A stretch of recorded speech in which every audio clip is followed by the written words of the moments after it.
Good evening and welcome to another episode of Final Fantasy VI Fancast, where we talk about nothing but Final Fantasy VI all day, all the time. We are on a speed run for how quickly I've wanted to remove you from the call. In today's podcast, we'll be discussing the religious allegory behind the final battle in Final Fantasy VI and how the four-tiered battle. What's that? I said every Final Fantasy game, but yes, but this especially, Derek, takes its cues from the Divine Comedy, specifically Inferno, Purgatorio, and Paradisio before you reach the Imperium. I picked a great night not to drink. It sounds like you're making shit up.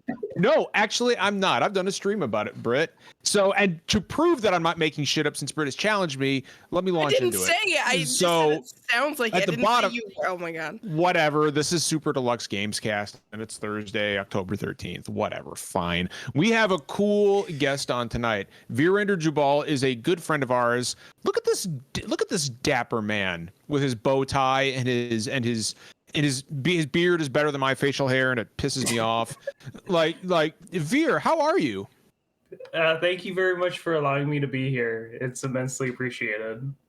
Oh, you know what? I've been looking forward to this. Like, it's one of those things where you told me that John invited you on. I was like, why the fuck have I not invited you on earlier? Like, that makes so much sense, but I'm dumb and shy. You, so yeah, I guess. Yeah, but Derek. Yeah, but no. Seriously, Veerender, you are somebody that we've been meeting to get on for some time now, and it's just a natural fit because you're like us. You're good looking, you're cool, and loud about all the most important subjects. Exactly, yeah. And I'm assuming you're a huge Final Fantasy guy. Yeah, but the ones I like, you probably don't like. Hell, wait, hold on. That means you like the good ones. Wait, which ones do you like, Veerender? Which ones do you like? So I like, okay, I'll say which ones I beat and played the most. So I like 4s because it's duality of how light and dark. Very good. 4 is awesome. But nice. I played the DS one, so the 3D reimagined one, though it's still very like phenomenal. Nothing wrong with that. I love the DS version. It's hard. Yeah. I like 5's job system a lot, and I've only played a lot of these later in life.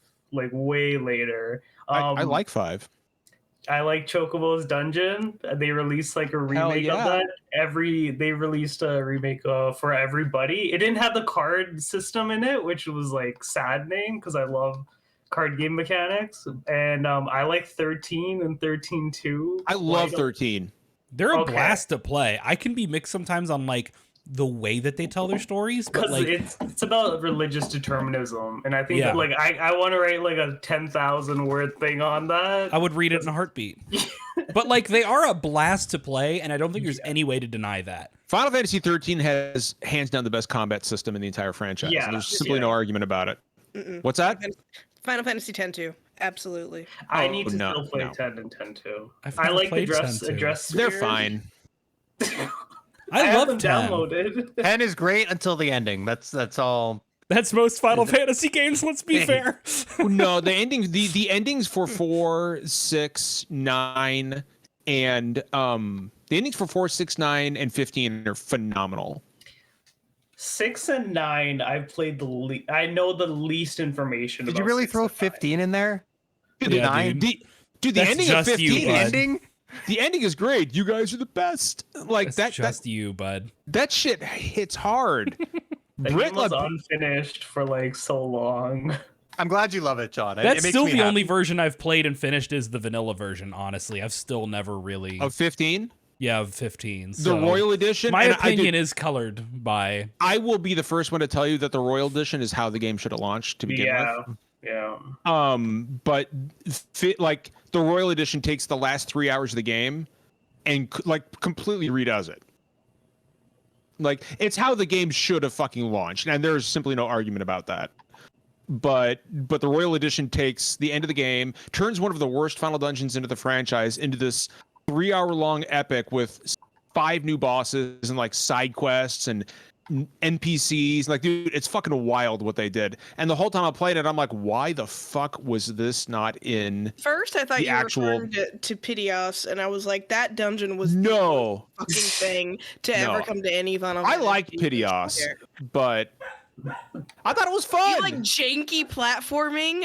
That was the most. I will say I didn't care for 15, but like I don't even remember the final dungeon, so I feel like it couldn't be that bad. Because if it was bad, I would remember it. I mean, the original dungeon was like, well, they're both Insomnia, but the original Insomnia was just like a straight run. Like, you turned some corners and that was it. And then you fought Arden and that was it. Sometimes so. I question why it is that we're sponsored by Square Enix, and then I remember that we have like a mandatory minimum amount of minutes that we have to talk about Final Fantasy on every single episode. And then that does explain it. Yeah, no, it makes sense. Speaking of Square Enix, we may or may not have some reviews coming up soon, so just saying. Well, they're releasing enough goddamn games over the next couple of months. Well, yeah, they Maybe are. too many. Yeah. So as Derek noted earlier, it's been kind of a slow fucking week. We're not so let's get something off the table right now. We're not talking about the Activision Blizzard shit. The one big piece of news that happened this whole week really was the reveal, and that was like today, of the Activision Blizzard lawsuit. One more for the pile, but like We've rehashed it so not many times. exactly. We've talked about this exact genre of lawsuit a million times. It's a new guy who did new shitty things, but like once you've read about like the breast milk being stolen out of the fridge and stuff, like we've covered it. And this is another guy who did awful things over the course of several years and was fired along with a bunch of other people who were fired when this stuff started coming forward. So he's not there anymore. And it doesn't move us past the position we're in, which is that Mike Ibarra needs to go and Bobby Kotick needs to go. And neither of them is going to go, if they leave at all, until after Microsoft does or does not purchase Activision Blizzard. So we're just in the holding pattern. So like, ta-da, we skipped 30 minutes of conversation on that. You're welcome. Right. Not to like diminish the seriousness of the topic, because it is serious and it is something that should be absolutely talked about, reported on, and everything. It's just we have done the same song and dance, talking about it for the last year and a half. Yeah, to death on that specific company. And there's no actual news updates. Right, it would be different if it were a different company, but we've literally talked about Blizzard being shitty and their sexual harassment lawsuits multiple times. We're at the point where we need a thesaurus to come up with like some new words to describe. Like, I'm out. Like I've tapped out my vocabulary on this subject. Guys, I need some positive fucking vibes tonight. You know, good news. I need some positive fuckers. That's why we brought Veerender on, because he's a positive motherfucker. So we're gonna start off. So here's what we're gonna do. We're gonna start off like we normally do and talk about what we've been playing this week. Then we've got some fun questions that the community has submitted to us both on Twitter, and we got a bunch of questions on Discord. So we're gonna answer those, and people in chat are welcome to ask questions as we go as well. And we're also gonna talk about. We're gonna have a nice conversation about our favorite power-ups in video games. Is that a shit, I forgot to think about this. Is that a sneak peek at the kind of silly questions we've got lined up? 'Cause I'm about that. Yes, sure. I'm about a low stakes, having some good time show tonight. No news, Absolutely. all vibes. Let's go. Jeff just said in chat we have 2 out of 5 Canadian representation tonight. like Canada is one step closer. If I renounce my U.S. citizenship, coming for you fuckers. I mean, next week you literally are, Jeff. That's true. Next week you literally are coming for us, fuckers. Yeah. So I'll go ahead and kick this off because I like to go quick, so other people have more of an opportunity to talk. I've got some games coming up for review. So I haven't started anything new. What I've been doing is finishing up my Xenogears replay. Xenogears, if you live under a fucking rock, you don't know what Xenogears is. It is a very classic Square JRPG from 1998. I think that's when it came out. Was it 1998? That sounds right. It might have been 2000. But at any rate, Xenogears, I mean, it's a martial arts fucking huge mecha JRPG. Like, what's not to love? Like so okay, all right. So it was 1998. Xenogears is fucking awesome. It has one of the coolest battle systems in any JRPG ever. It's got a story that is, like, to be honest, given Square's attitude toward the stuff at the time, I'm surprised this thing got localized at all, because it draws very heavily on Christian mythology and iconography, which was, excuse me, in video games. The whole concept of going to, like, today, everybody's like, yeah, fuck it, we'll dethrone and kill God. Like, it's fine. But back in 1998, people were like, no, you can't do that. You can't attack and dethrone God. And Xenogears is literally, you're on a quest to go kill God. So it is amazing that this game got localized. But if you have not played Xenogears, find a way to play it. And it is a fantastic fucking experience from start to finish. Some of the best writing in the medium. One of the coolest. Again, you're a martial artist piloting a fucking mech. Like, yeah, I watched G Gundam. I get it. How fucking cool is that? Xenogears is fucking awesome. And of course, I've been playing Final Fantasy XIV in between, because that's what I do. I play Final Fantasy XIV. Veerender, I'm done. What have you been playing this week? I've been playing. So I'm playing like 3 different Yu-Gi-Oh games at the moment. So like one. Like, what is Yu-Gi-Oh? The funniest and like. John, are you joking? Most wholesome shit. I don't know if John's fucking with me or not. I've heard the term before. What is Yu-Gi-Oh? It's like an equivalent would be like Magic the Gathering, but you know. I never played Magic the Gathering. Okay, well, it's Weeaboo Magic the Gathering. We get it, John. You're not a nerd. John. It's anime card fights. Oh, it's anime card fights. That's why I've never heard of it. Right. Some of the seasons are very good. The fifth series is all about the prison industrial complex and hierarchies in society, and how there's like a lower level and a higher level, and how the bottom. So like in that one, it's called Yu-Gi-Oh! 5Ds, and they duel on motorcycles, but like it's very steeped into how like the main character's deck and the cards he uses are all like junk and scrap based, and like where he lives is very like downtrodden, using scraps and materials from the higher class. So like there's like a lot of good stuff going on there. And recently the creator of Yu-Gi-Oh passed away. The investigation showed that he was saving somebody's life, and he drowned from that. So that was like, Yu-Gi-Oh is really important to me. It got me into card games originally, so I've been playing for a long time. I've done quite a lot of coverage for the different digital games. Outside of that, I'm also doing Disney Dreamlight Valley. Yes. Love that game. When you're talking about it last week, I got so hyped because like it's so good. It's so phenomenal, and it has. Did you see that Scar's coming on the 19th? Yeah. Isn't there like a big villain expansion coming or something?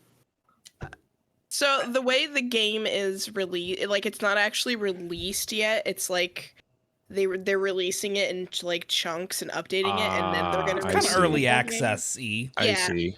It's weird. It's stupid. I tried to get it on fucking Fantasy Critic and I couldn't because of that shit. But essentially next week Scar is coming. So can you like play a Scar? Like can you use Scar as like your avatar? Like I don't know how it's gonna work, but as for like the other characters, like they can follow you around and help you mine and dig and garden and stuff. So that'd be really cool if Scar could. But anyway, continue. I feel like Scar's not gonna help you with anything though. You gotta force. So Mother Gothel does. You got a dad you don't like? Because. So. Veer, go ahead. I'm sorry. I was gonna say like that's one of my game of the years. Like it's in early access. I don't know if that's like, can we count that or not in general, like in the games industry, if that's like, if it's not a released game in a sense, but it has actual turban customization. Like I wrote a lot of, right off the bat. It was so cool. No unlocking or anything. I like bawled my eyes out. I did like a bunch of coverage for guides on GameSpot for it. I did the review for Paste for it, and It's absolutely phenomenal. I fucking love that game so much. Like, it's good. It's better than Animal Crossing. Yeah. So I want real quick before we go on, I just want to shout out Grant Stoner in chat, because Grant is one of the finest journalists I know and also one of the finest people I know. And Grant is a constant source of inspiration to me. And it's also funny as hell. Grant is fucking hilarious. Which we all recognize. Grant, and you are funny. Fucking devil. As I stated on Twitter today, he's also my favorite Pokemon. So, Grant, you're fucking great. Stop, he said. You're great. Come to the SDGC chat if you want to get gassed up, everybody. That's how we do. Well, I'll gas you up all night. Veerender, is there anything else you wanted to mention there, buddy? Outside of that, Pokemon Unite, I play that daily, and I do coverage for Eurogamer for that. But you know, they released 3 new. Fuck Pokemon. Yeah, you do. They released 3 new Pokemon a month. Yesterday we got Clefable, so that's pretty big. And Warframe is the other one I play quite frequently, like 1,500 hours in there. Oh shit! A wild Cam Hawkins in chat too. What the fuck? This chat is just overflowing tonight. This is great. So, Britt. Yes. What have you been playing this week? And what happened to your Alexandria background? I took it away. I didn't like the way it looked. Okay, that's unfortunate. But anyway, Britt, what I'll you do it just for what I've been playing. So I have been playing. I'm not going to talk about it just because of the allegations, but I've been playing a lot of Overwatch too. Same. I mean, like, I played with Stormy last night. It's like, as shitty as the game is, it's connected me with a lot of people that I haven't really had a chance to connect with in a long time. So I'm appreciative of that. And, you know, they had a rough launch, and it's actually playable now, aside from Bastion, who got pulled from the game because they were able to spam his ult. But other than that, I have been playing Disney Dreamlight Valley still. Today I just got the last character who I specifically saved for the end was Scrooge McDuck to get to level 10 because he's an asshole. So he is level 10, so I've done everybody's level 10 quests.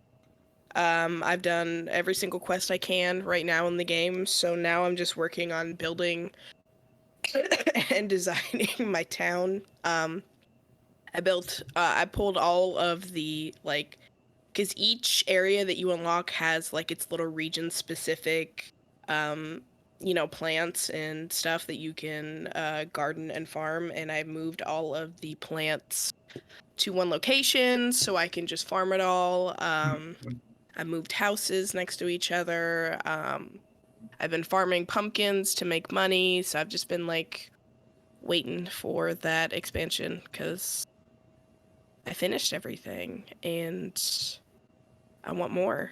I wish, for, like, being an early access game, I feel like I've done a lot more than I did in Animal Crossing, and that was a full game. Because I haven't paid for Dreamlight Valley, I've just been playing on Games Pass. But it's been such a fun, like, literally one of my games of the years, which I wasn't anticipating with, in League with Horizon and, God of War coming out in less than a month now. God, Britt, when God of War comes out, you are going to be insufferable in the best way. Like, I can't wait for it. I lost my job at the right time because now I can just stay home and fucking play God of War the entire time. Damn it, Britt. Yeah, my last day is the 7th, so. The day before. Hey, yeah. At least you got that going for you. So now I get to, but just stay home and fucking. I was gonna take time off to play, but now I don't gotta because I don't got anywhere to be. And a little bit of Splatoon, not too much, but Splatoon. Not too much Splatoon, just a bit of Splatoon. Just a bit, because I've been so involved in the game we shall not speak of. So, here's my thing, and you guys tell me what you think. There's some horrible shit happening at Activision Blizzard, but not like the hardworking people who actually poured their blood, sweat, and tears into Overwatch 2.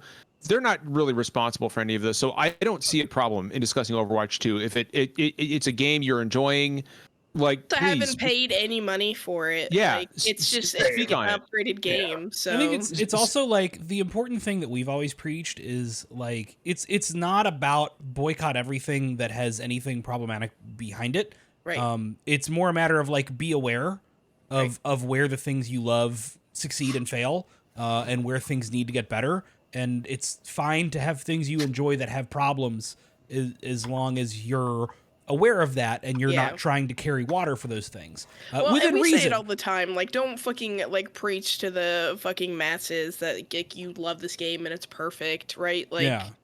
Like you know, now with exceptions, because like if you buy the Turf Wizard game, then I'm gonna question you. But like, absolutely. But like that's a pretty extreme. That's a pretty extreme situation, right? Where it's like a very clear cut in a way that's a little different with something like a corporate product that 100+ people worked on from Activision Blizzard, where the problem is that a couple of managers who are mostly not there anymore suck shit, and the CEO sucks. Like I just want to talk about that real quick. Is it's so strange to see McCree referred to as Cassidy now? Well, like he is Cassidy now. I haven't played in like, a couple years, so that's taken a little adjustment. Yeah, it's definitely adjusting. Like I keep being like, oh, that fucking McCree. Wait, Cassidy, and it happens like every fucking time. Like I'm training my brain because I don't want to call him McCree. I'm just fucking. It's just like an auto, assume thing. So that's like. It's taking some rewiring. Like, I don't want to call him McCree, so... Yeah. But, McCree, like, and Cassidy are just two very different things. You just gotta love that Matt Mercer voice. McCassidy. Just call him High Noon. McCassidy has committed every human crime. Yeah, and like, the character joke. changes are, like, weird. Doomfist is a fucking... Tank now. Orisa's completely different. There's less CC in general. Yeah. I like some of the reworks. I really do. But it's taking some getting used to, for sure. It is. 100%. Still love my girl Symmetra. I'm so annoying with her. I can't freeze people as May. It does make me upset. I know. Like, I didn't realize that until like at least 3 hours of me, not 3 hours, but at least like so many matches of me playing May. I was like, oh, they're not getting frozen. They're just taking damage. I put on my special May is Bay hat and I froze nobody. May is Bay. May is Bay. I didn't know that was a fucking thing, dude. Yeah, it is. All right. Jeff, tell us about Pilot Wing 64. You know what I've been playing. You've been playing Pilot Wings. I've been playing Flight Simulator still. I'm trying to plan. I've been thinking about this for years. I want to finally do a full trip around the world, which, obviously it be in real time with live weather. But I didn't realize. I think I didn't realize how long it would take. I was just on Google Maps earlier today, like doing some planning, trying to see like what the interesting routes to take and stuff like that. Because like flying over an ocean for 8 hours is pretty boring. So I could jump from Alaska to Russia pretty quickly, and then I think getting back across the Atlantic is the hard part. I think if I leave through like Sierra Leone down to South America, it's only like 5 hours. So I was spending way too much time on that. But well, Jeff, I was thinking I was thinking about streaming it maybe, but I was like, okay, even if I do like one leg every week on this trip, I think it's gonna take me 2 or 3 years. Like, it's a fuck. Cause like I also kind of want to hit up like most of the major countries and stuff. So there's like a little bit of backtracking. So I don't know if that counts as playing, but that's no, Jeff. That's not only can you do that on your phone, just put on some movies. You'll have an in-flight movie. Like, dude, you'll be so fucking. I mean, that's what I do. Life. Like, I prop up my Switch while I got it on autopilot, or I just throw on King of the Hill now. I had that. There's actually a little. That's right. You were supplied with King of the Hill. Thanks to Disney Plus. And finally, most of the cockpit renders have a tablet holder spot just to the left of the yoke, and where your PFD is, so I can just drag. Screw what you've been playing. What do you think of King of the Hill? Yeah, that's what I want to know. It's good. Like, I don't want to make enemies here. I won't lie. It's no Simpsons. Well, yeah, but what? It gets better. The first season. So it gets a lot better. Just so you know, I watched a lot of King of the Hill when I was younger. I just haven't seen it in like 20 years, and I was probably too young to really appreciate it. So I have seen it. I'm familiar with it. I'm only like 3 episodes in. I think I'm on episode 4 now. So like, it's going to take me a while to really get into it. But I think some of the stuff might hit harder. I'm not familiar with like Texas culture. Like I'm pretty far removed from where it's set. Let's be Just think fair. of I don't it even like- think Texas understands Texas culture. Like, think of it as like Texas is just a euphemism for America as a whole. That's the way I Yeah. take it. Like, just like the southern redneck I mean, I live in the American, Texas of Canada, so yeah. So like that's the like, when I watch it, I'm just like, Yeah. oh, Hank. so no, it's good. I'm enjoying it. It's my in-flight kind of background show. So yeah, no, I've been playing Flight Sim as usual, and yeah, Piloting 64 dropped on Nintendo Switch yesterday, and I swear to God, they know I'm a snob. So I mean, you guys know, like I won't lie, like I'm a little elitist when it comes to game. Like I'm traditionally a PC gamer. I don't like to suffer low resolutions, and I don't like to suffer low frame rates. And it is what it is. Like all power to people who play 30 FPS games. I was playing Skyrim 10, 11 years ago on my PC at 60 FPS at 1080p. Like that is not a revelation. Like I'm just not going to sell for less now. So it is what it is. Jeff, are you going to get an extra shed in your backyard to put a 4090 in? I was looking at the performance on that thing's fucking impressive, but I can't even afford to buy Dreamlight Valley right now. So the 4090 is so far in my future. But Yeah. Jeff, I will literally buy you. If I had the money, just to make you happy. I won't lie. Actually, I need I think for Flight Sim I need a better CPU even still. But if I had the money, I would probably be shelling out for a 4090. I won't lie. I'd upgrade I'd install the generators necessary, upgrade my entire electrical system. I'd file the permit with the city to upgrade the entire subzone. Whatever it took to handle it, I'd probably do it. But no, so Pilotwings dropped, and as far as I know, unless I'm wrong, this is the only Switch Online title that runs at 60 FPS. I couldn't believe it when I booted up.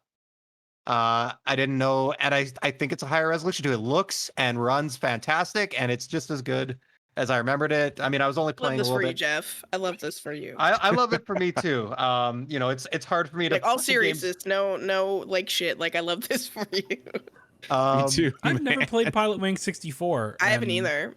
Your It's enthusiasm is Classic infectious. I'll have to N64 try it. game. It's a It's- classic fucking game. It's not going to be for everyone, and I don't know how well. I tried looking up to see if there's a Pilot Wings fan base, and I swear to God, it was the saddest fucking thing I ever found. There's a Pilot Wings subreddit, and it has 3 members, and there's only been one post in the last 3 years. It Oh has my 4. God. It R has slash 4 now. Not R slash slamming, Pilk has but- more than that. But I mean, when you consider the last release, I think was 2011 on 3DS, it's a little understandable. And prior to that, it was 1996, Pilot Wings 64. So they're on. Jeff, you're telling me, Jeff, hold on. Yeah. You're telling me that the Pilot Wings forums aren't fucking blowing up right now? Like, I don't believe you, dude. I haven't don't checked it believe you. since. I haven't checked it since this dropped. So yeah, maybe there's a The huge Pilot resurgence. Wings Game Facts forum is just fucking exploding right now. Uh-huh. But No, they are. honestly, like even if it's definitely not for everyone, but even if you aren't into the game, highly recommend you look up that soundtrack or that OST on YouTube or wherever it's accessible. Because man, those are some vibes, those tracks. So Pilot Wings and Flight Sim, and then I'm doing my best to be fiscally responsible and not spend money. And then I come on here and Britt and Veerender are talking up Dreamlight Valley, and I swear to It's so good. Oh my You're gonna god. have Games Pass? I do, but I only have Series S, and I hate the way everything plays. I just hate my Series S. No, I just want it on use it on- PS5.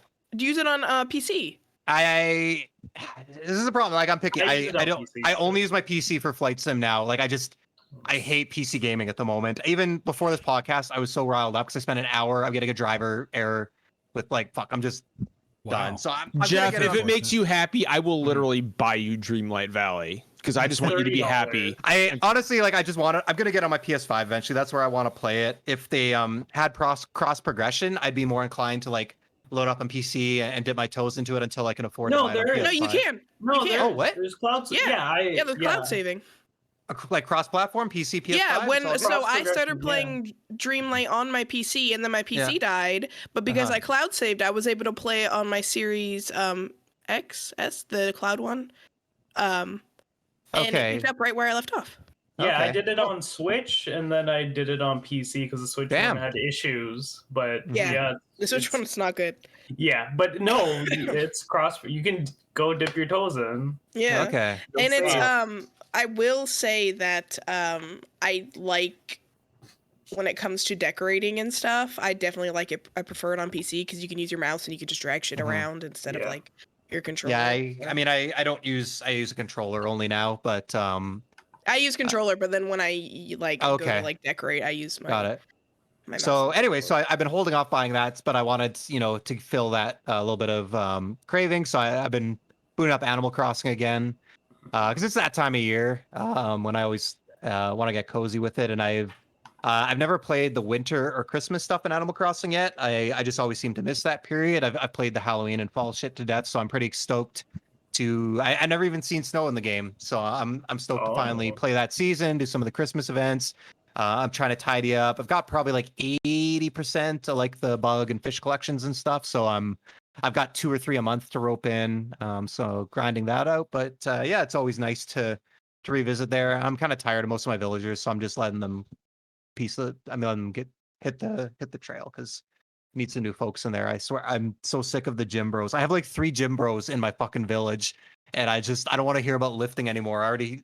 We've already got John one on this podcast. Yeah, you already hear enough from John. Jeff, hold on. I don't talk about lifting that much, do I? No, you just hit tires with giving you a hard time. sledgehammers or whatever you do for Yeah, exercise. those selfies really come through. Yeah. Jeff, I have like a stack of Animal Crossing, like the amiibo cards. I will send them to you, and you can just pick. I'll bring them next week, and you can just pick whatever fucking.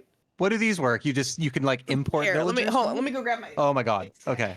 I mean, Derek, would you prefer I hit tires with sledgehammers or our enemies with sledgehammers? Don't answer that. My lawyers have suggested that I say tires. SDGC does not condone sledgehammer violence. Just to be clear. This is how many amiibo Castle cards I have Bravo. Wow. Oh my god. for Animal Crossing. So it's literally just like a bunch of fucking characters that you just scan. You're about to be Martha's best. And then friend. what happens when you scan them in? Does someone just get booted? So they go to the campsite and they basically were like, well, I heard this person was going to leave. Is that okay? Like, look, Shino, the new one, I got Shino. Oh my god. Yeah. Oh, cool. And so basically they go to the campsite and they're like, hey, you should move here. And they're like, okay, well, I was actually talking around and this person was thinking about leaving. Is that okay? And you can be like, hell yeah. And then they'll leave. If only there was a way I could get those from you.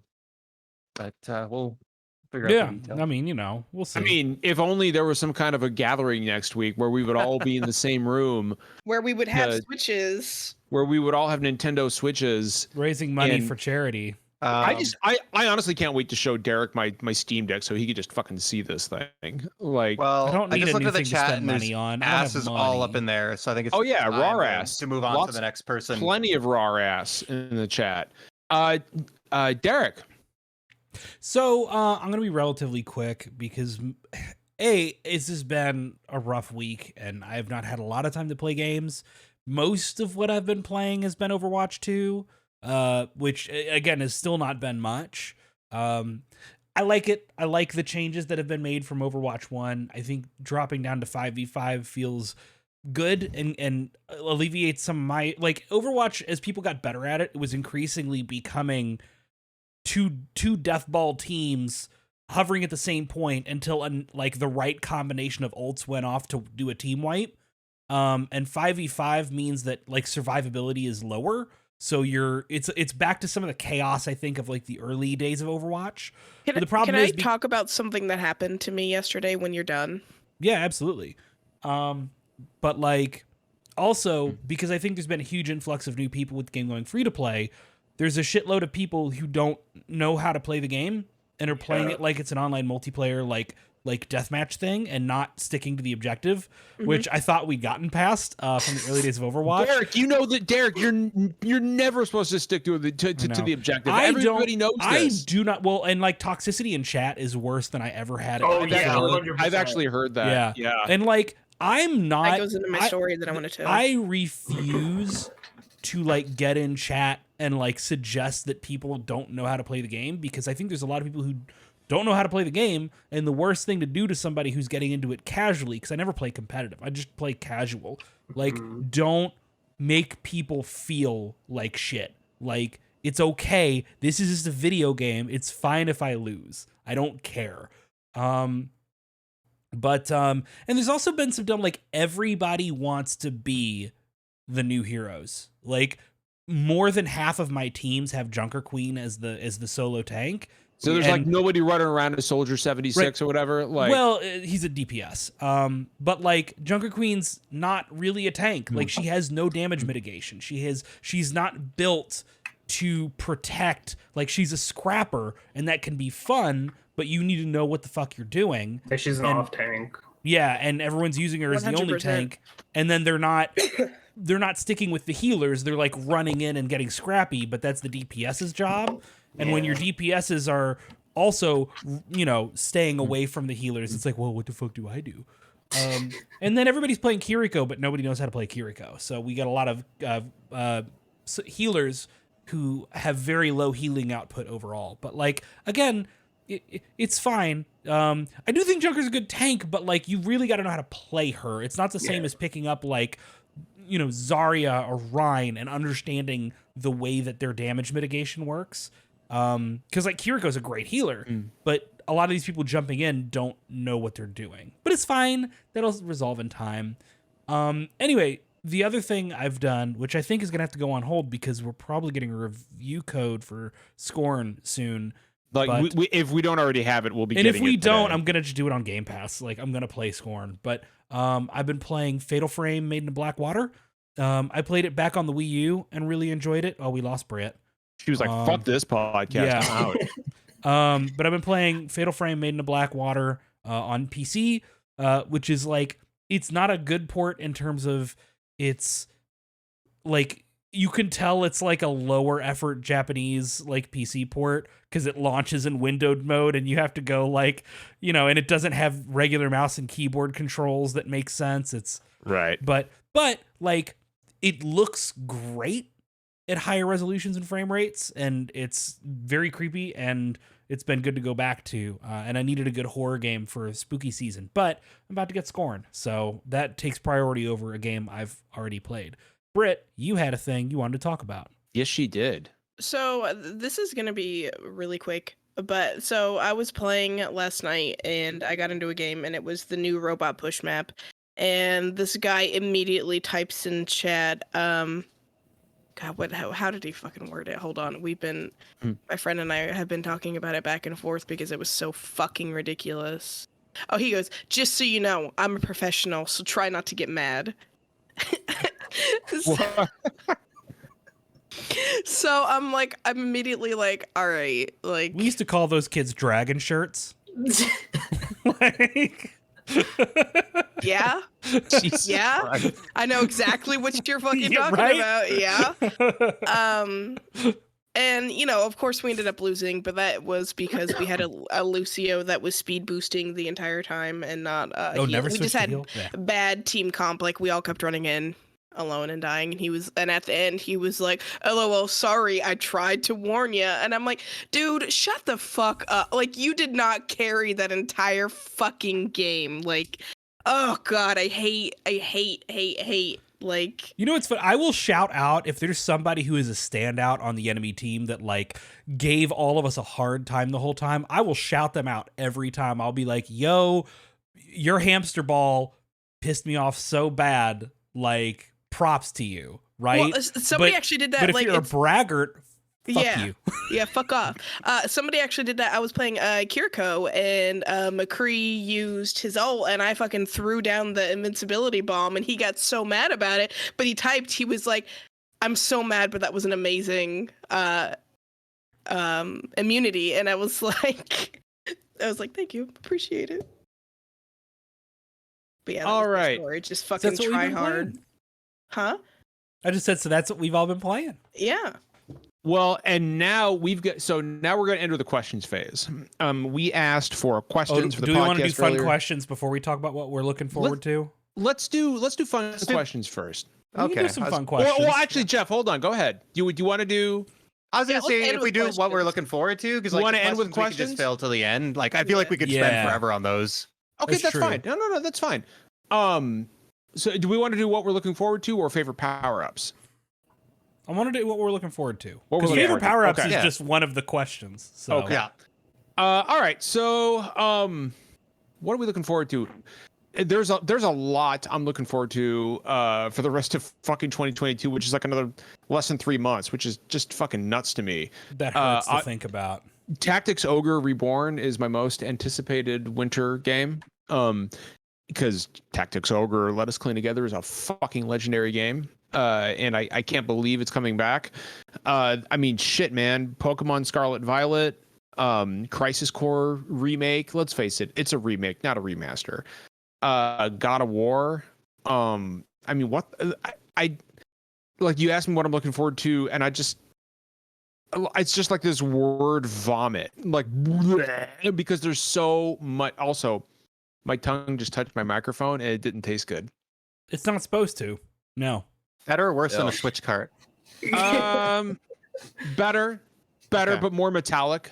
There's definitely there's like a very metal copperish kind of like mouthfeel to it. Yeah, and the grill on those SM58s is not meant for that. So it gave me like a little shock too. I'm not a fan of that. Not at all. But yeah, I mean, guys, what are you most looking forward to? I feel like fucking everything. I mean, there's so many fucking games to pick from coming out for the rest of the year. V, why don't you go first? What's keeping you going right now?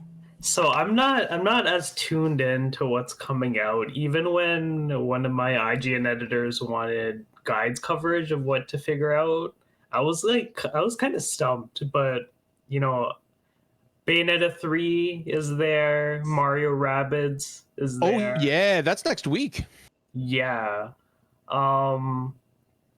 But for IGN, I'm covering Pokemon Scarlet Violet. I'm doing all the maps for them. So I'm hyped about that because I did the Arceus maps for them earlier this year. And Arceus it's definitely one of my favorite games of the year. And it definitely made me enjoy Pokemon again for all of its quality of life changes. You have like stealth and you can put like smoke bombs on the ground to cast like 10, 12 Pokemon all at once, just throw Pokeballs.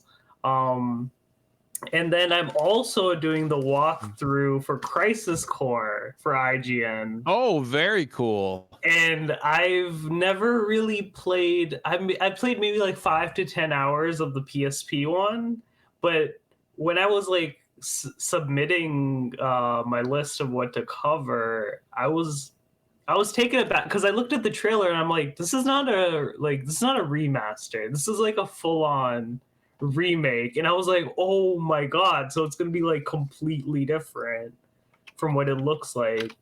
So I'm excited to do the walkthrough for that because IGN has the PSP walkthrough there from like a decade ago. So like it'll be interesting to see how different the game is, just like on a level design aspect of how they're going to move thing around or different tactics on beating bosses and that stuff. So I'm going to be writing all the walkthrough stuff for that.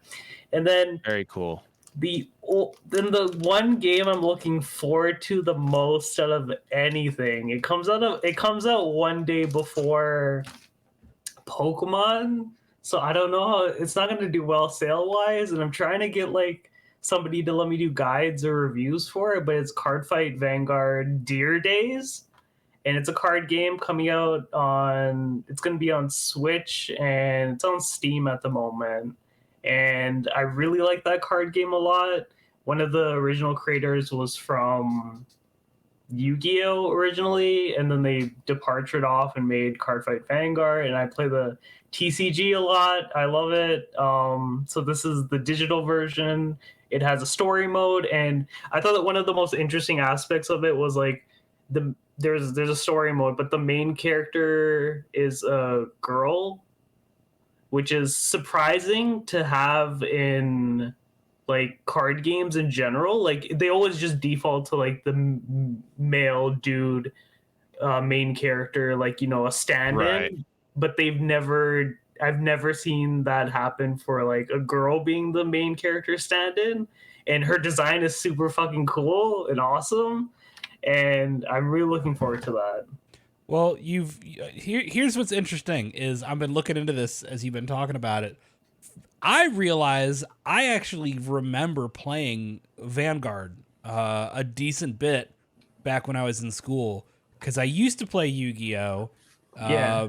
and I just didn't play like too deeply, and then someone got me to try Vanguard, and it really clicked with me. Yeah, And it's just one of those things that I haven't thought about in years. So it's a wonderful, like, oh man, I remember that. And I might have to check this out. I might have to. If you get it, we're playing for sure then. 100%.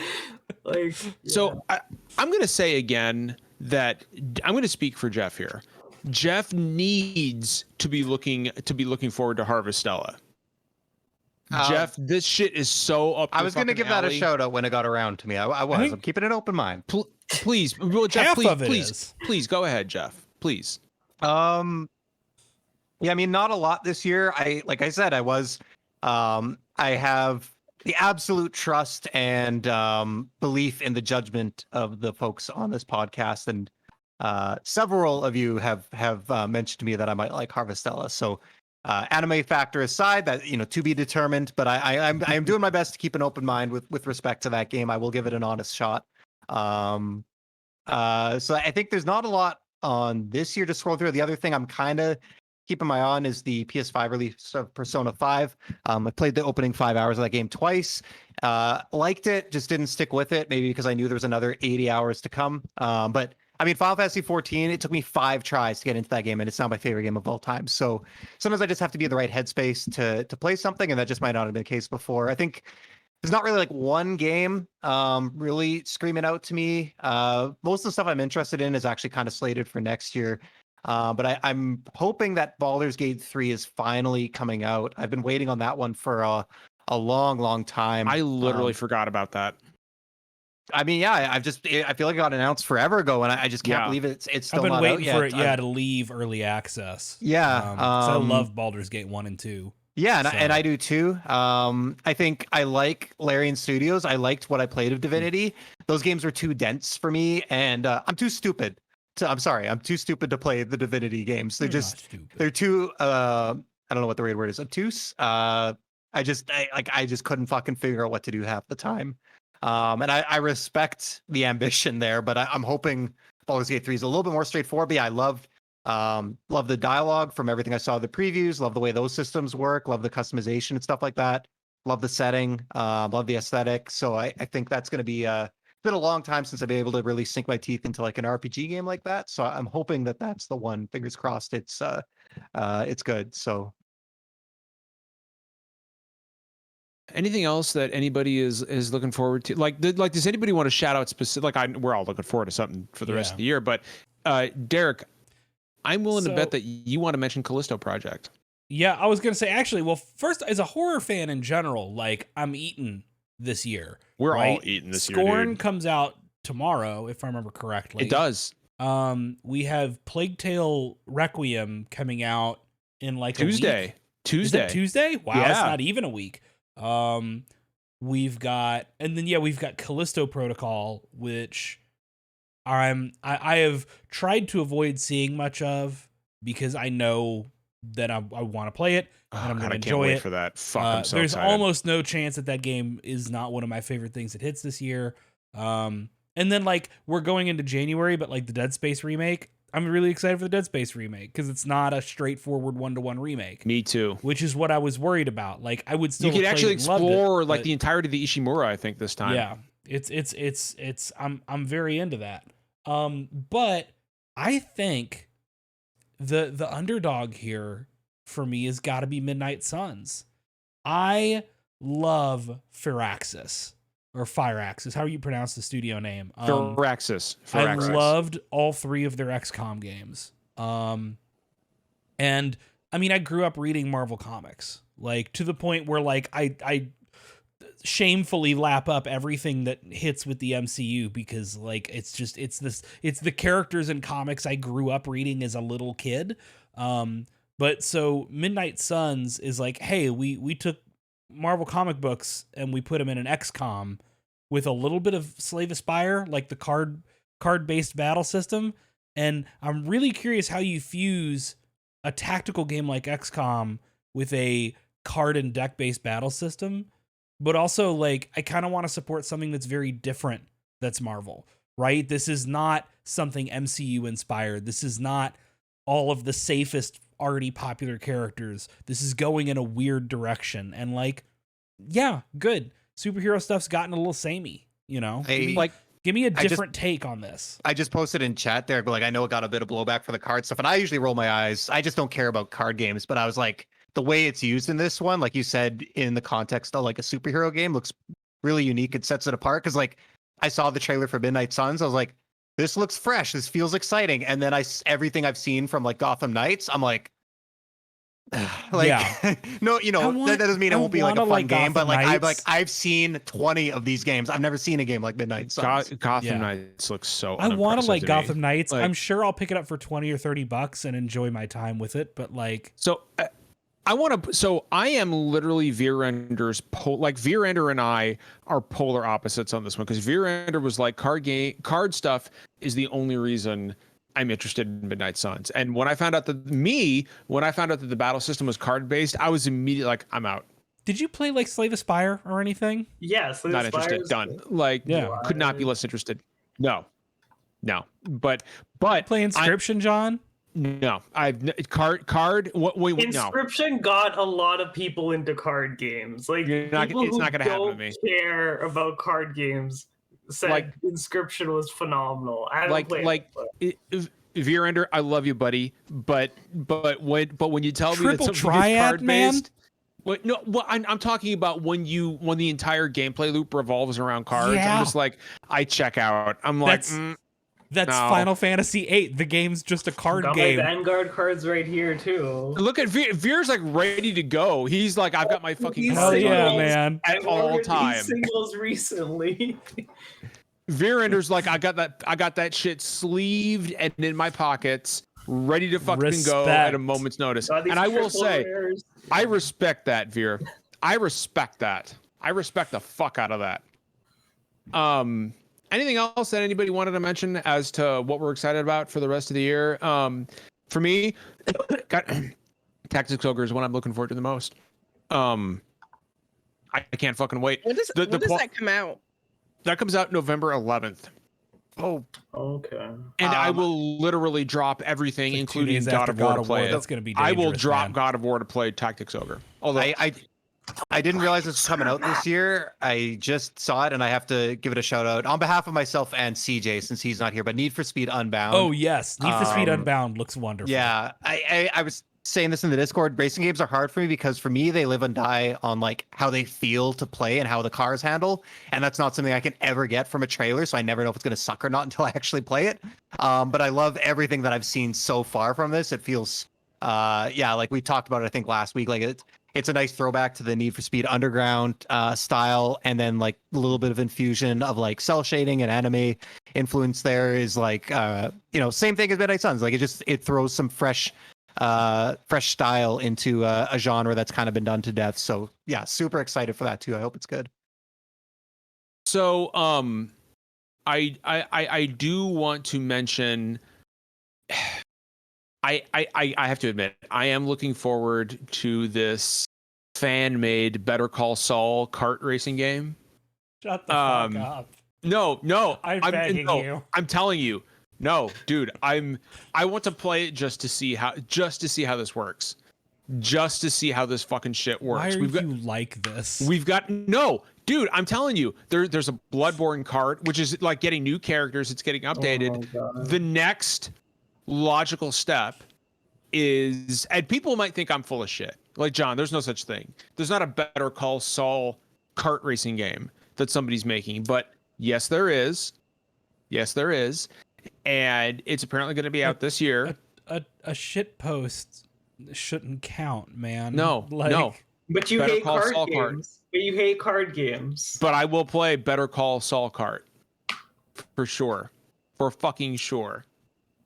And Veerender, by the way, I don't hate card games. I don't hate them. They're just not for me. Hate's a strong word. Okay. Hate's a strong word.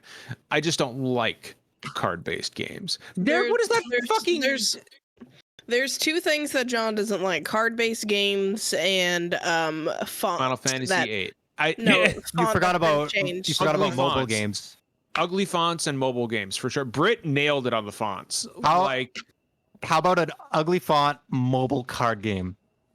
Like, well, before.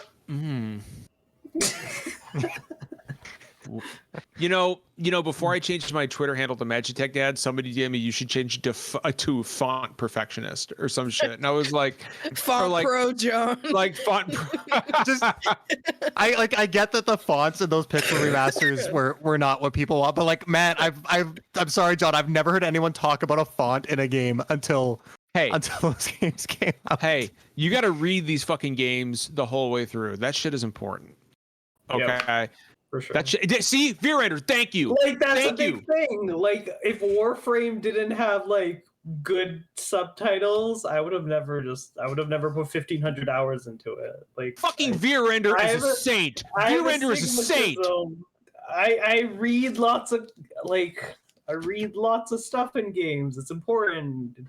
Games help me improve on reading and English language. Veerender fucking rules. The best guest we've ever had on this podcast. Finally, somebody fucking gets me. Finally, somebody understands me. Veerender, you are the fucking best. The best human being I've ever met. Finally, I am validated. Fonts are riding this high for weeks. Fonts are important, guys. They really are. All right. Final Fantasy. Jeff, say that shit. Don't put it in chat. Say that shit with your chest. Sometimes it's too stupid to say. I don't want to be on. Say that shit with your chest, Jeff. You need to change that to your Twitter name to Final Fantasy. John's Final Fantasy chaos. Father. Fantasy Father. Chrono Target says John's come to kill chaos. I mean Comic Sans. I mean, you're not wrong. You're not wrong. All right. So we've got some community questions to get through. First, we're gonna talk about what is our most favorite power up. This is a question that I posed. We're gonna start with this one. What is our favorite power up in a game? And I gotta tell you, I think the best power up ever is the fucking coffee in The Evil Within 2. There is some, like, I love coffee. I mean, well, so that's would you call that a power up? Because it's how you heal when you come back to the Yes, I would call that a power up. Okay. I think that counts. Because there's something so satisfying about, like, I love coffee, and when you pour it and you can hear just like that hot coffee just filling your mug, and you've just been out among these ungodly fucking horrors out in this make-believe town, and you come back to a hideout and you just pour this pot of coffee that's been brewing there for a little while. You take a sip, and he like cups it with his hand, and there's steam. You can see the steam. Oh, there is something so like soothing and relaxing and reassuring about that fucking coffee in The Evil Within 2. After all this shit you've seen outside, sometimes my man just needs a fucking cup of coffee. I love that shit. It's right up there with wall chicken as one of the greatest fucking power-ups. Wall chicken's pretty good. Wall chicken is fucking great because it, like, do you know how many times in the real world, Derek, I have been like so fucking hard. I'm like, you know what? I wish I could just kick this fucking drywall in and find a whole roasted turkey or a dim sum set just waiting for me, waiting to be consumed. I'd fucking love that shit. Somebody else give me a good power up. This is, I mean, look, if your coffee counts, and so does this, but Grandma's soup from Wind Waker. Ooh. And that's more because Grandma's soup, if I remember right, that doesn't just heal you, but that gives you like, doesn't that give you like temporary defense? It gives you like temporary, like extra hearts or some shit like that. I can't remember exactly what Grandma's soup does for you. What is in Grandma's soup, Derek? Love. Rutabagas, love potatoes is the primary ingredient, and if but it's got to have like a meat. Yeah, it's but got to have like a meat-based stock, though, right? She's not gonna tell you. It's Grandma's soup. She's been making Grandma's soup for a long time. Okay, it fully restores both health and magic and double sword strength until harmed. Okay, yeah, so, no, my grandma's soup, my real grandma's soup did the same shit to me. It sharpened your katana. It did, absolutely. Because when I was in high school, I studied the blade. So I fucking hate myself. Britt, I'm putting you on the spot. Give me a good Britt puts her wine glass down. It's time to get serious. Give me a great power up. Britt's like, this wine glass I was just holding. No, is the an Power excellent power Stone up. from Power Stone. Ah. Because you could become a better version of yourself, and like as somebody struggling with depression and anxiety, let me be the better version of please, I'm begging you. Let me be the better version of myself. Britt, I think you're fucking great. Oh, thank you. But no, it's a cool power up. You get a glow up, you know, like, and it's you get a constant, just a glow up appearance wise. Power, like you just become better, stronger, faster. I think it's a solid choice for Okay. Moisturizes your face. Right. Yeah. I don't have to do that shit. Power Stone. Jeff, what's a good power up, man? It's probably not my favorite. I'm honestly drawing a blank. I was trying to think of like just games I really love, but I don't know if it's considered a power up. But I love the fucking energy sword in the Halo games. That's a power up. It's just like the combination, like the visual design on it, the sound, the feedback when you just gank someone with it. That little boost of speed. It's just a fucking awesome item, and it never gets old. So that's my nominee. And I'm not even the biggest Halo fan, but man, that thing is just so good. Veerender, give me a solid power up, man. So I have like two, I guess I'll put on top. That's fine. I really like in Bayonetta 1, you can transform into a panther. It does like a growl. Like that's just cool and awesome. And the visual effects are very like amazing on that. And I really like Alucard's Mist from Castlevania Symphony of the Night. Yeah, that one more so. Yeah. And it could be Poison Mist too. Those are all solid fucking choices. Excellent power ups there. I would also add the boot from Super Mario Brothers 3. Oh fuck yes, love the that fucking boot. the motherfucking boot. The Yeah. motherfucking boot that turns you into an unstoppable juggernaut of destruction. If you would like make me choose between the star from Mario or the boot, I'm going with the fucking boot. The fucking boot. Star. Every single fucking time. The goddamn boot. Sorry, John, I forgot one. I just posted in chat. No, please. Again, I'm not sure if it's technically a power up, but the huddles in the Guardians of the Galaxy game are so fucking good. They've got like they got a meter that builds up and you trigger them, and like when you break out of that and you're just fucking shit up to like Blue Oyster Cult or something like that, it's so satisfying. I had to mention that one. It's so good. I'm trying to think of any last minute power ups here. Please, Derek. The steel fist sake from Okami. Ooh, very good. Very fucking good. Oh, Britt, you're missing out. Well, I was gonna say, like, do you love like the Zelda Ocarina games? of Time to Twilight Princess era of Zelda? Oh, 100%. There you fucking There's go. a reason why I don't like Okami is Breath just of the Wild. Okami is just the best of the classic Zelda games. Really, You're in that case, you're just missing out. It's also, it ends like 5 separate times. Like Yeah. I remember being Yes, at it the does. end of Okami and being like, okay, I've got this. We're taking on the final boss. I killed like, Orochi. This has wait been a minute. good, hearty, like small Zelda game, and then the title drops and the opening credits roll, and I'm like, I'm way too far into this game to be getting a title drop now. Yeah. Because it turns out it's like 3 Zelda games in one.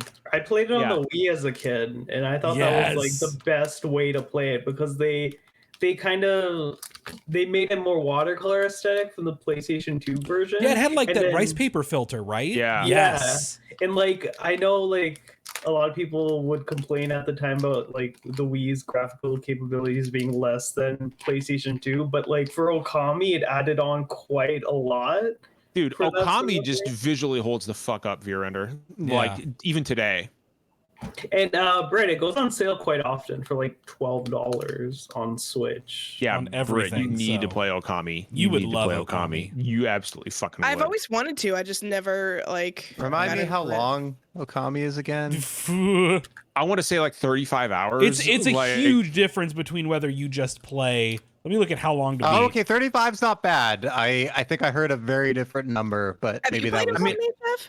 No, I haven't. But it looks interesting. It's like 35. Okay. It's like That- it's almost 60 if you're like trying to do everything. yeah. Like, It close to- Mainline 35, that's not bad. That's like Yeah. 1/3 Assassin's Creed Valhalla. So Yeah. It's not just bad. it feels longer than it is because I swear to Yeah. God the game you think you're at the end of the game like 5 separate times. So it ends more than Lord of the Rings Return of the King. And that's saying something. It's funny. I was debating whether or not to mention that one. Yeah. So a shout out to the worst/weirdest power up, which is obviously insulin from Captain Novolin on the Super Nintendo. What? Captain Novolin is a game on the Super Nintendo about a superhero who has diabetes. And the whole game is a diabetes. It's educational Did about they diabetes. like give these out at doctors' offices? Like I don't what's- know, but Captain Novolin, you had to keep your insulin. You had to keep your insulin levels up. And see, people in chat are like, "Oh shit, Captain Novolin." Your enemies were like sugary foods, so you had to avoid like the donuts with faces that were running at you and shit. And Sounds you like had to, a good fucking time. Not gonna lie. you had to grab And you're supposed to avoid the donuts. avoid the donuts and grab insulin to keep your Couldn't be me. to keep your diabetes down. And then you got periodic messages to make sure to go visit your doctor and stay on top This of your dude, diabetes. I'm looking at him right now, and he does look like there are photos of him in blackface at a college party. Oh, absolutely, Like, dude. No. I don't trust Captain Novolin. Captain Novolin He's not was to be absolutely trusted. no, Derek. He was absolutely the president of his fraternity. That man has a 100%. problematic search history in Google for sure. Like, Yeah, I mean, look at his fucking chin. All you gotta do is look at his chin and tell that. it's Captain- his smug aura really that does it for me. Yeah, he does I- like blackface with turban like our prime minister. Yeah, did. yeah, Yeah, So for sure. I've played Captain Novolin, and it's every bit as bad as you think it is. Like every single bit. All right, let's run The over hot pepper some... and booger man. Ooh. Just wanna bring That's up- not we're bad. talking bad Super Nintendo games. Anyway, So we've got some more. Hold on. hit me with some good silly questions, man. All right, let's get some. So I'm gonna grab some questions from the Discord here. 112 in our Discord asks, "Who is the best ninja in video games?" It's clearly Shadow from Final Fantasy VI, or Ryu Hayabusa. Okay, good, because I was just about Hayabusa's to a say, good one, but Shadow is like not a memorable character in his own fucking cast. Oh, fuck off with that! I'm gonna say it. Shit. I'm gonna say it. There's so many better ninjas. Okay, Ryu so- Hayabusa is Fuck, one of them. for Derek, sure. God damn it! Here's what I'm gonna say: if he was such an important character, they wouldn't have made him optional to join your team or not in the middle of the game. Right? Yuffie as well. Bull fucking Yeah. shit. Bull as fucking well. shit. No. Shadow is one of the most tragic characters in the entire fucking game. See, I wouldn't And- know because if you don't know to fucking speed run the end of the world shit, like you don't get Everybody him. knows that shit now. I Britt. You know didn't, who's a Jeff, better if you ninja played Final and their Fantasy game VI, isn't would you even know out that? yet? Is Kimberly from Street Fighter 6. Yes. Just throwing I that feel out like there. that's but that game's not even out yet. Doesn't matter. Ib- She's I everything like good about Guy, Ibuki but better. A lot. Ibuki Who- from Street Fighter. Oh, Ibuki's great. Ibuki, Yeah. okay. Yeah. What about Shinobi from Shinobi? I was gonna say I gotta shout out Gray Fox or Cyborg Ninja. Yes. Oh, good Yes. one. Gray Fox Very is good the- one. Just Yes. if nothing else for the entrance, that's a very memorable scene The from that game. panache. Yeah. I used to play Very a lot of fucking good. I used to play a lot of VR missions because you could play as Gray Fox in Metal Gear Solid VR missions. So like I was like 6 years old playing that. And I loved playing as Gray Fox. Oh, let's not forget Strider Hiryu. Yeah. Like Strider is a great fucking ninja. God, dude, Jeff, but Gray Fox is just such a strong answer. Yoshimitsu. He's from more Tekken of and Soul Calibur. Is he a ninja though? He's more he's in that kind of middle more of like the an Oni samurai, right? I'm gonna Yeah. say the Fruit Ninja, which is us. We're the half best the Mortal fucking- Kombat cast, right? Like, yeah, okay, yeah, all right. Which Yoshimitsu? The one from which franchise? so I'm gonna Tekken. say Tekken. No, but there's okay. Because and I always think of Tekken 3 Yoshimitsu, right? Because that's the one I played like so much of. Sure. But yeah, like if you play Soul Calibur, he's even got like the Ronin helmet and stuff. Yeah. So, you know, I get it. All right, I get here's it. a blast from the past. A great ninja from video games is Rikimaru from Tenchu. Yeah, that's a good one. That's a good call. Tenchu's is such a fun fucking game. Tenchu Holy is fucking shit. excellent. I randomly bought that game one time when I was in middle school just because I was like, this looks cool. It's so and fucking good. just fucking trying to stealth around. So fun. So Yeah. fucking fun. This Tenchu is is like a fucking awesome. perfunctory pick. I'm going to but- say Kasumi. I love Kasumi from the Ninja Gaiden series. Yeah. Oboromaru from Live Alive is a good ninja, just because I fucking love Live Alive.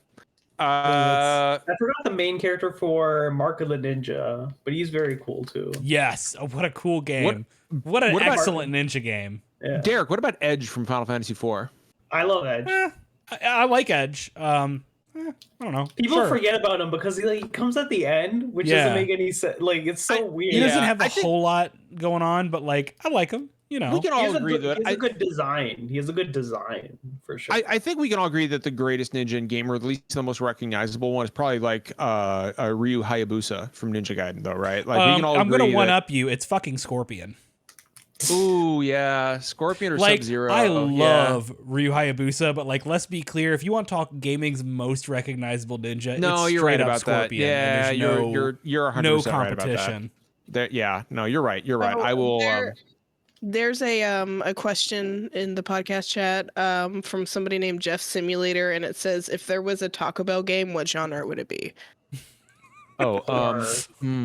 Or It'd be a dating. It would be a dating sim. a bad Sega Genesis platformer, right? Ooh, Like- yeah, no, it would add a licensed like Taco Bell doesn't really have. No, they've got they used to have the dog, the little Chihuahua. Yo quiero Taco Bell. Thank God that's over with. Like that dog would absolutely Derek, don't you even fucking do that shit in chat. Don't even fucking do that shit in chat. I'm done. Don't Chihuahuas we're are not mistake fucking going dogs. there, Derek. Can I say that spiritual Chihuahuas? successor to like annoyed. Yeah. What was that, Derek? I said Chihuahuas are mistake dogs. Yes, they are. Yes, they absolutely are. It's like But pugs. If there was a Taco Bell, I did lose. Derek, you fucked up. Calling her a mistake. I'm required Oh, to no. retract my previous statement. Look at this Eric. belly. That's a Derek, good belly. You fucked up. That's a You great Rar- belly. Rar, no, we're not fucking going there. Is this about the So- gum? It's one of the worst questions that can ever be dropped in the chat. I missed a large section of the necessary information to Yes, understand. you these- did. Yes, you did. Yes, Anyway. you did. We're not We're going to gonna rehash we're gonna it here. ignore the last 10 Um, posts in the chat. Oh my god. So if there was a Taco Bell game, it would absolutely be a licensed game from the 90s where you're that stupid Chihuahua and you're jumping around and like Gorditas and Crunchwrap Supremes were your fucking power ups. And This I sounds like real life to me, honestly. yeah.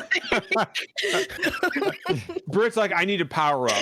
Give Yeah. me a grilled stuffed burrito and a Baja Blast immediately. What's your $28 Taco Bell $28 order? Taco Bell. Oh my god, I I would- saw that.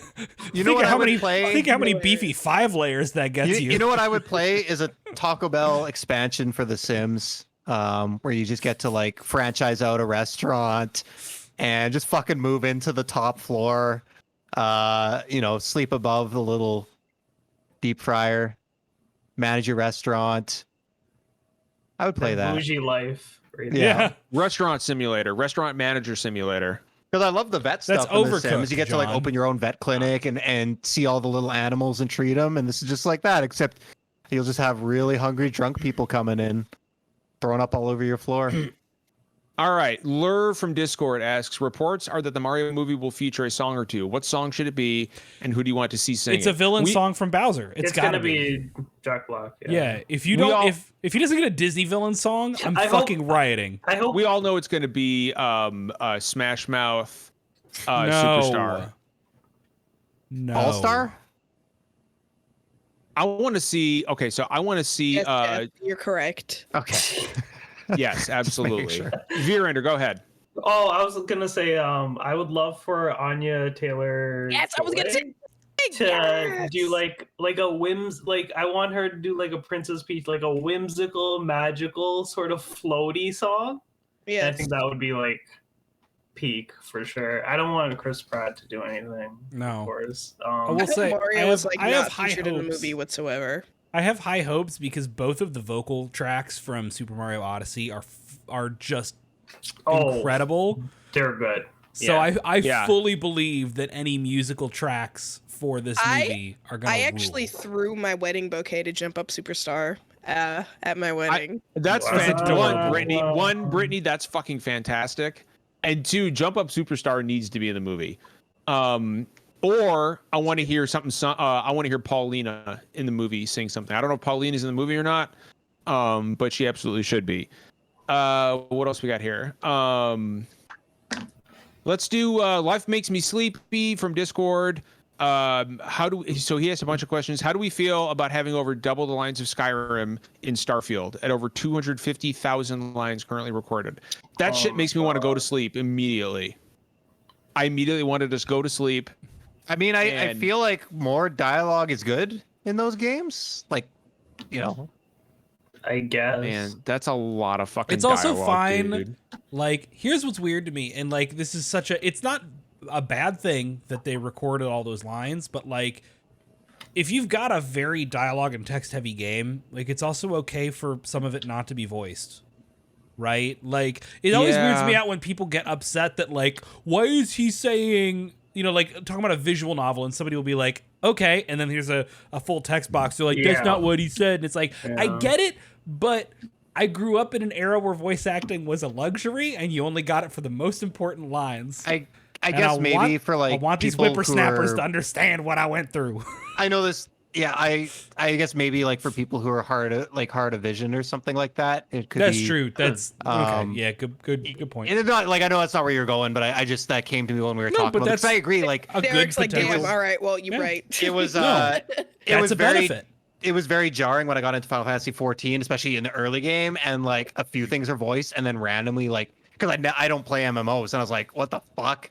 They didn't voice every line in this game. This is garbage. And then I got used to it. I was like, oh, okay, actually, this is better because I read a lot quicker than I listen, and it would take me 5 times as long to listen. Even in most games, I hit the A or B button once I've read the text, and I just skip through to the next dialogue sequence. So it seems like a big waste of resource to record that. But yeah, like obviously, there's people who would benefit from that. So and You're like right. if you're into like the immersion factor, I don't know who's getting immersed in a Bethesda game when like there's fucking characters flying 500 feet up into the air every few minutes, but like if you're into that It stuff, all it adds to probably the helps. flavor, Jeff. It all Yeah. adds to the flavor. And by the way, I would rather them do what Final Fantasy 14 did and just have voice lines during cutscenes rather than what, like, as much as I love Octopath Traveler, there's nothing more. There's nothing. Veerender already knows what I'm going to say here, I bet. There's nothing that irritates me more than like a text bubble and a voiceover of like, it's like all this shit, but the only voiceover is, I see.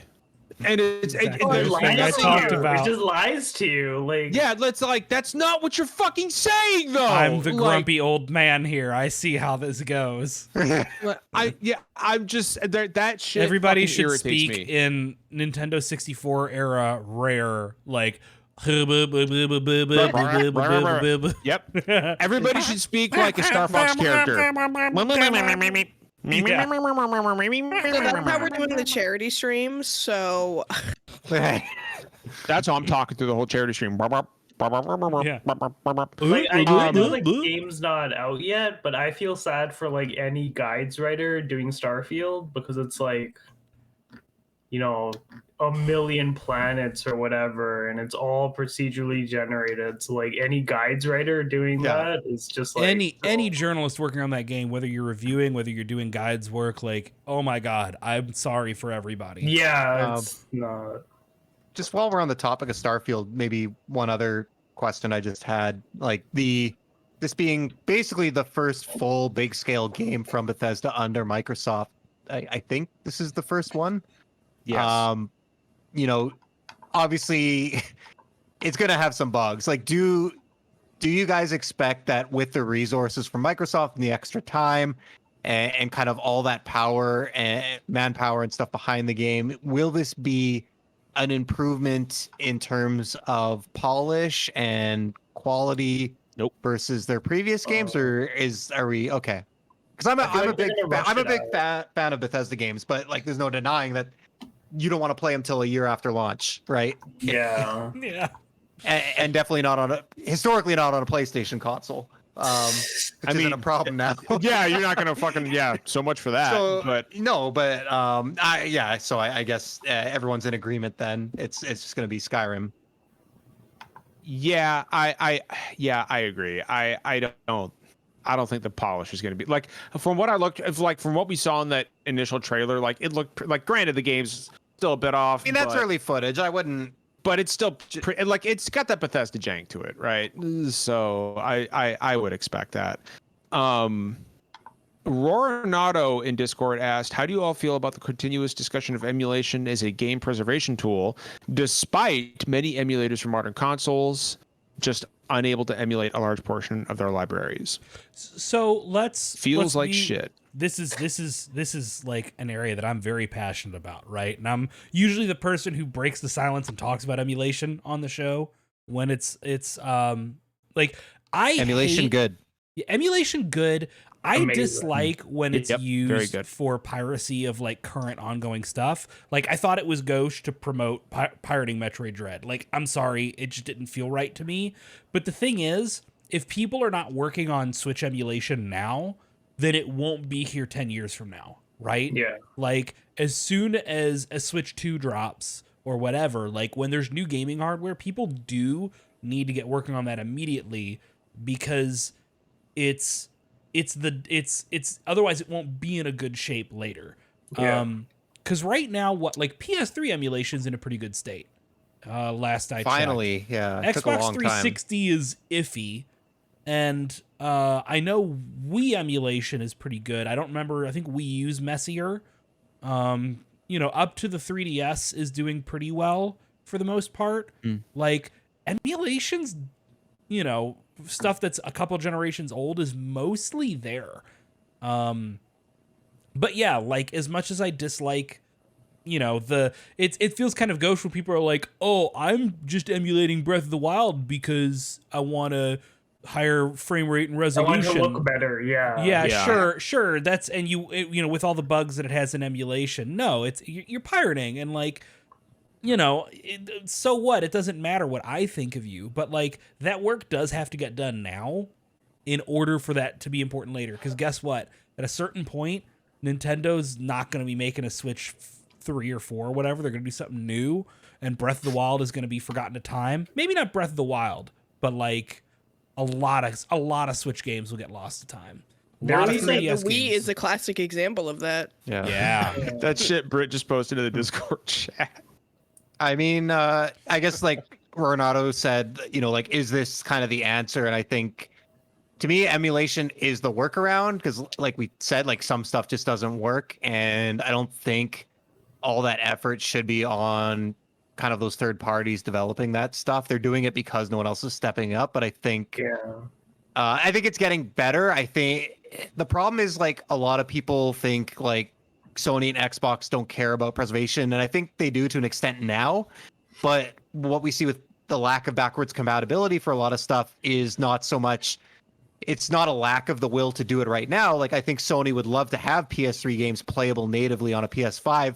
But they weren't fucking thinking about that. Yeah. And the decisions that were made 20 years ago, it just, in certain cases, it's almost impossible to rectify those later on without massive amounts of effort and time that as a company, they just can't justify because they are in the business of generating revenue. So I think things are better now and things will be better in the future, but I think it's on the companies and developers to whether it's, and I don't honestly give a shit if you re-release a game and charge $50 for it, as long as it's accessible and playable on modern consoles. You know, the price is debatable. We can talk about whether it's worth it or not, the quality of the port, but at least just making these games and releasing them and having them available in the storefronts. The delisting drives me crazy.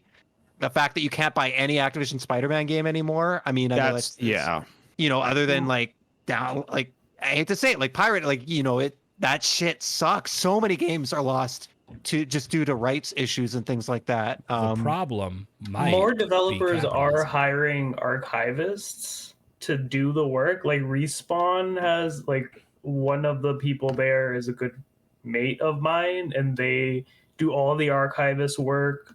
And like that is integral, and it's good that more developers are hiring folks just for that, because the game's lore is so large or big, or there's narrative stuff that needs to be written and edited and fixed. So that's like they're trying to.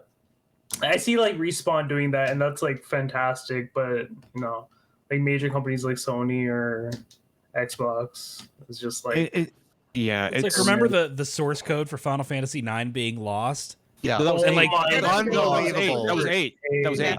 No, 9, because that's why 9 was never ported to anything else for Right. so long. It was 8. It was 8. I think 8 and 9 both had that happen, maybe, but 8 at least had a PC port they could reverse engineer. 9 never got. That's anything. my favorite meme. My brother in Christ, you made the PlayStation 3. I just, you know, like, that's one of the reasons. I mean, that is a reason for so many games that haven't been ported, is because they lose the fucking source code. And I am always a proponent of emulation, simply because there are too many amazing fucking games that, as the years go on, are getting lost to time. And which is why my Steam Deck, aside from Final Fantasy 14, is primarily a fucking emulation monster. I've got everything from PlayStation 1 to Super Nintendo to N64 to GameCube games to PlayStation 2 games on there. And this is, you know what? If you don't want people like me to do this shit, do a better job with games preservation.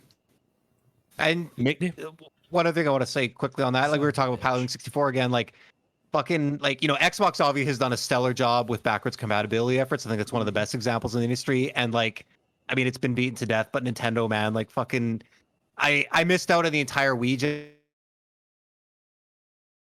generation. And when I look at like what's available on the Wii U eShop versus like what's available on the Switch, I'm like, you know, especially for first party stuff where there's no rights issues, there's no fucking reason not for every Nintendo game to be playable on the Switch. It's at least the popular, and there's so many big names missing where there is no rights issues. Like I get like they just straight up pulled Mario Galaxy and Mario Sunshine with that All-Stars game. Like any sense. It's just gone. Like it's just Fire Emblem as well. Like these timed releases that they keep doing, very frustrating. Mm-hmm. Like I never got to play Battle Network, and they're doing a collection for that. I know, like Mega Man Zero, like there's good collections that are coming, but they're taking so long. Advance Wars still hasn't. Where's Advance Wars? I don't think that's ever coming out. I'm kidding. At this point, this year, wasn't it? And then it got delayed. It was delayed It's supposed to be out in, indefinitely. like January. No, really? One more. Oh yeah. No, it was supposed to be out like almost a year ago, Brett. One more thing Putin took from us. But they have been like promoting it on like the Nintendo Directs and stuff. No, not since January. Not since January. Well, no. but I mean, like that's crazy. Yeah, no. Did they do it in June? No, I don't believe It's gonna it. when it comes out, it's gonna have to compete with like the 3 Persona games coming out as well. That game's gonna get buried. Crazy because Advance Wars has such a huge fucking fan base. Well, I love Advance Wars. The original Advance Wars even- came out the day before 9/11, so like maybe this franchise is just cursed. So like, even when it came out on the DS, I remember like my boyfriend at the time and all his friends were fucking obsessed with that game. Oh, the So DS when game is so good. So when it like got a remaster, I was like, oh, that makes sense because people fucking love that game. That's insane to me that it got permanently fucking. That's crazy.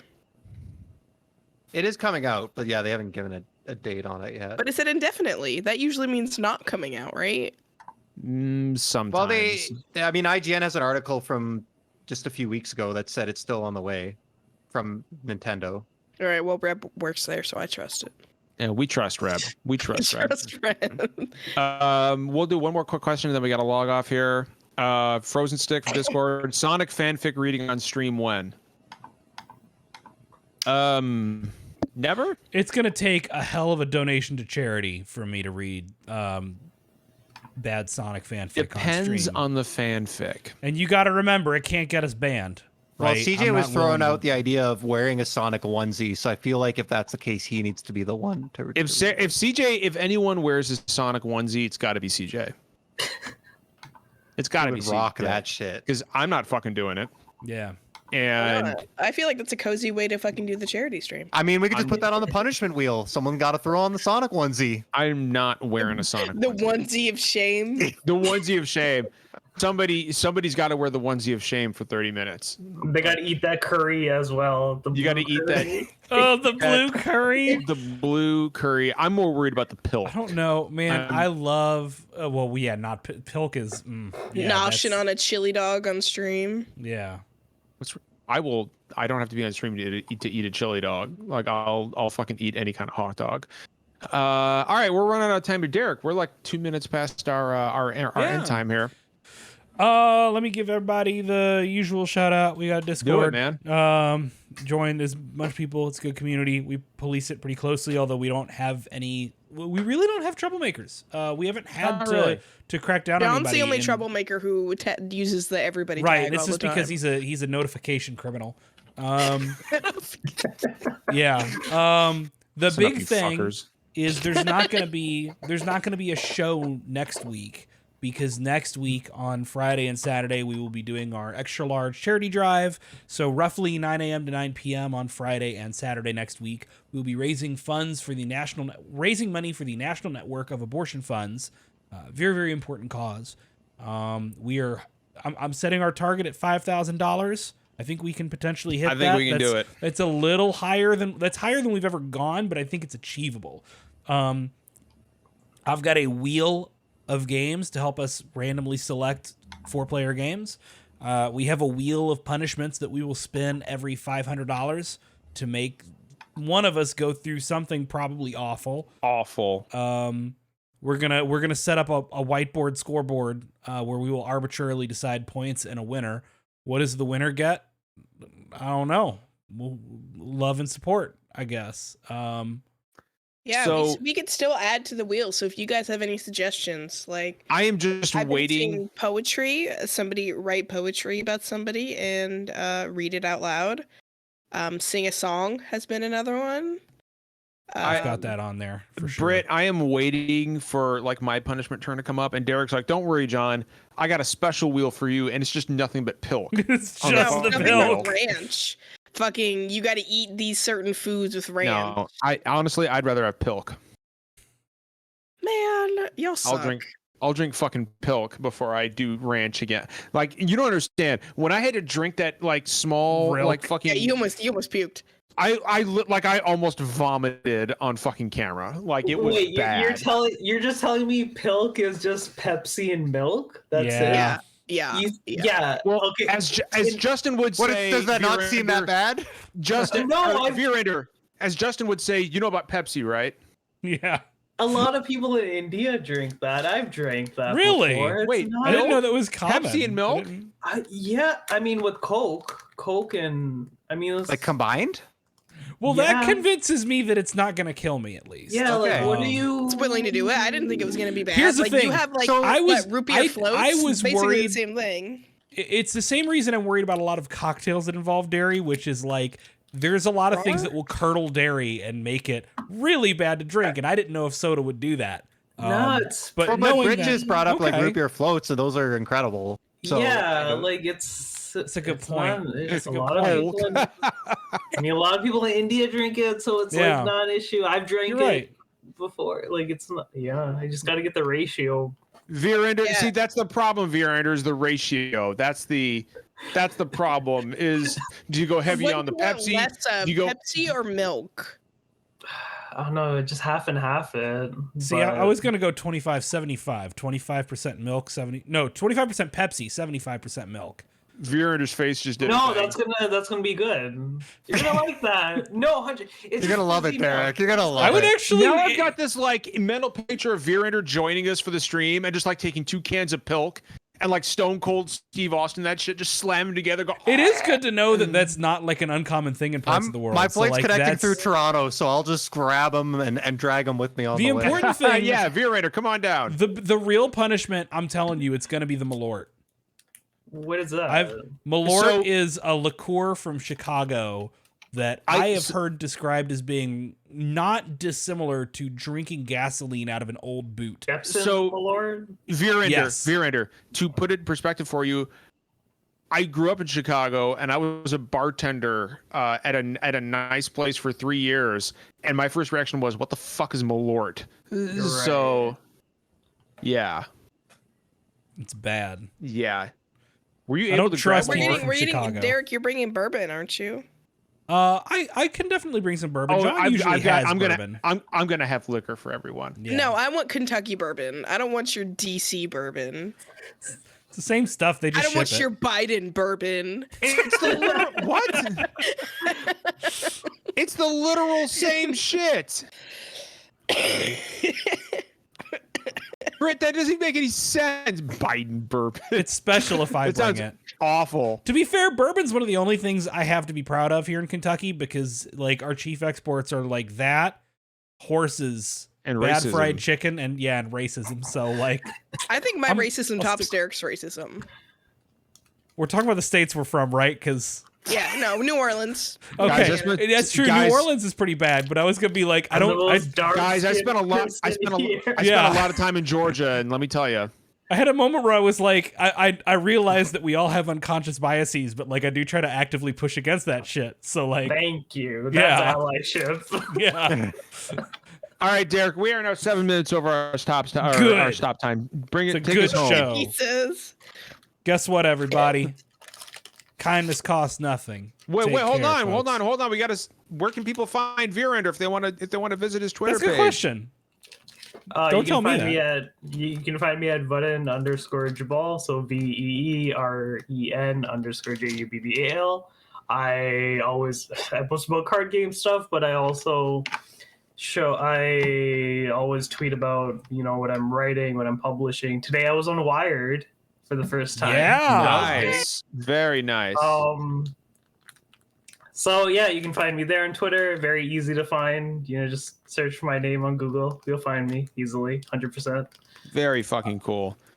You're one of my favorite followers on Twitter, so everybody should go follow you. I don't have Twitter, but I'm tempted to sign up again just to follow you. Just to follow him. You were a lot of fun to have block on, the man. SDGC co-hosts. And also, don't forget, big fundraiser next week. Everybody in the podcast all together for the first time. Pennies, so normally we do Extra Life. We raise money for the kids. National Network for Abortion Funds. I guess we're raising to stop the kids against the kids. Yeah.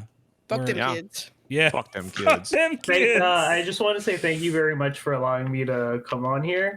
Allowing you, your friend. Yeah. Yeah, then you can have me on anytime, pretty much. Yes, we can. I'll have more stuff to talk about, like when I'm covering Pokemon. This podcast is immeasurably better with you. We on gotta it. have like you and Grant both on for Pokemon discussion once Scarlet and Violet hits. And it's gonna be a wonderful time. So yeah. All right, everyone. It's that time. Kindness costs nothing. See you next week.